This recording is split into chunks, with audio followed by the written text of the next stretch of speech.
I know a lot of people have been saying Twitter's been dying for like the past couple months or so, but honestly, what's transpired in the last 24 to 48 hours, this could be it. So if you don't remember, Elon Musk, the world's richest man, recently acquired Twitter. The reaction was definitely mixed, to say the least, with some people down the street chanting based and everyone else taking cover in the bomb shelter. Honestly, a lot has happened over this Netflix Twitter series. We're on like season 5 of Breaking Bad right now. We're Waltz in the desert putting an M60 together, but we need to ask ourselves, how did we get here? Now, this all began in March of this year, where Elon made a poll criticizing Twitter, asking people, is Twitter really a democracy? To which there was an over-resounding, no, it's not. I don't think what Elon understood is the majority of people that were saying no said it because they got ratioed by someone saying young boy better plus L plus ratio. Then a month later, it was publicly revealed that Elon Musk was actually the prime shareholder of Twitter, having a majority stake of 9%, to which, you know, when everyone found out, he made a tweet saying, oh, hi lol, like a 50-year-old boomer on Facebook that just logged into the app. Musk was then invited to join the Twitter board of directors, you know, having the biggest stake in the company and all, to which he declined. He said no. No.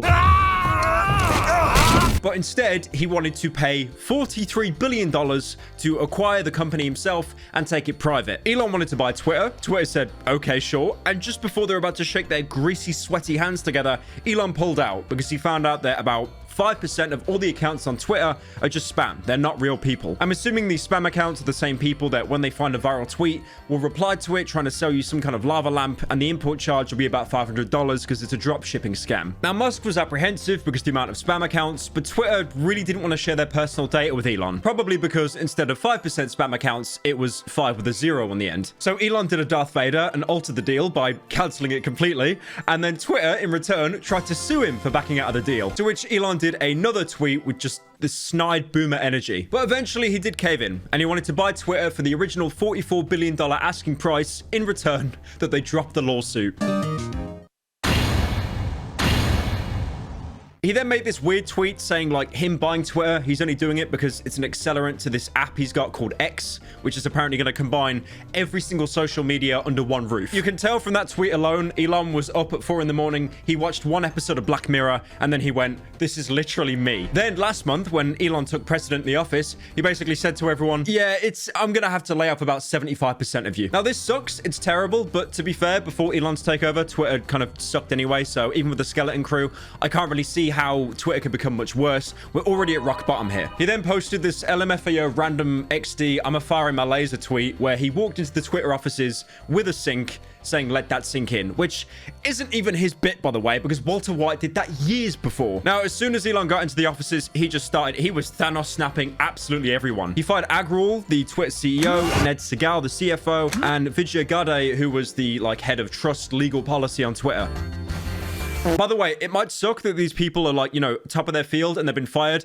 They're going to be fine. Don't worry. They had a severance package of around $200 million between all of them. Elon then realized that, you know, acquiring Twitter, even though it was more active than ever, apparently with no proof, they're hemorrhaging money quite a lot. So what Elon did as a way to counter this, he bought in Twitter Blue, but a more accessible version that you could actually have your own verification tick for only $8 a month. One thing I love about the verification tick, like before Twitter Blue, it was already useless anyway, because everyone that had it just got it by, you know, begging someone at Twitter. No one got it legitimately. You have YouTubers that are verified because they have a manager who knows someone at Twitter, or you have a food blogger with like 3 followers who also has a contact on Twitter. Now, I'm wondering if you could discern the problem of giving everyone on the platform access to a checkmark. First of all, anyone that did actually pay for Twitter Blue, there's a way you can check. If you click on the actual ticket, it'll say they're verified because they're verified or they paid for it. People that were paid for it, they just got mocked and bullied into oblivion. Because yes, you spent $20 on Fortnite V-Bucks, but buying Twitter Blue, a checkmark, to be fair, that is a financially worse decision. But Elon actually had to pause people buying the Twitter Blue subscription and getting the verification tick because what people were doing were impersonating these huge billion-dollar companies. I do want to say, I've even had this myself, right? Like there is someone on Twitter right now called Real Parasitical. They have bought Twitter Blue to get a check mark. They have copied my profile picture, my banner, my bio, everything. There is no way to discern that this is me or not, apart from the follow account being terrible. Now, more about those companies. Someone impersonated Eli Lilly, which is this huge billion-dollar pharmaceutical company, and they basically said, we're making insulin free. If you don't know, insulin, diabetics use it. It is one of the most highly scaled medications of all time. I think in 2004, it was worth about $50, and nowadays it's worth about $200. Like the cost of it is insane. And what this person did impersonating Eli Lilly, they said insulin is now free, which made their stock drop like nearly 5%. There were many other cases with this, and then you had the copers on Twitter saying, oh, it wasn't because of Twitter. Not everything's about Twitter. It's because there was some other drug that dropped in value.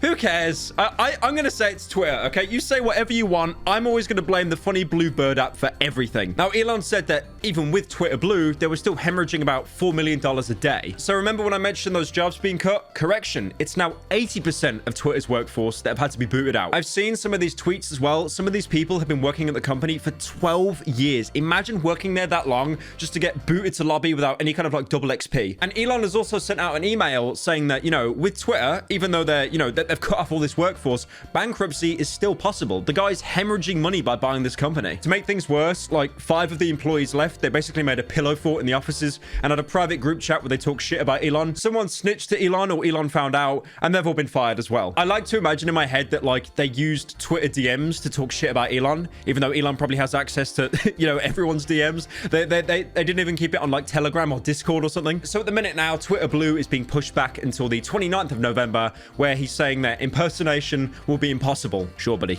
Some more developments as well. Elon has basically brought back everyone that was banned on Twitter.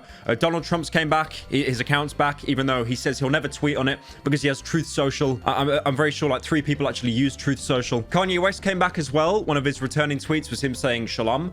The only reason I'm mentioning that is because of this really funny quote tweet someone made. What are you trying to be fucking funny? You want to smack in the mouth? Also, Andrew Tate, God King of the Sigma-based incel males, came back as well. I thought at this point, anything is possible. You'll probably see Alex Jones coming back to Twitter, but he's actually been permanently banned. And Elon has said he's one person that's basically never going to be allowed back on the website. And what Elon has done for the rest of the employees, essentially a skeleton crew, he sent out an email saying there's going to be some hardcore crunching. And apparently you needed to click on a link to kind of like join the workforce or you were going to get fired. At this point, Elon might even be looking towards like a China's work routine, a 996, which is basically 9 a.m. to 9 p.m. 6 days a week.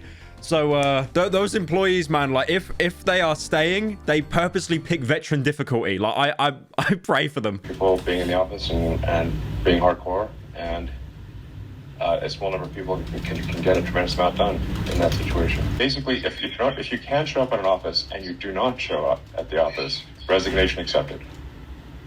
End of story.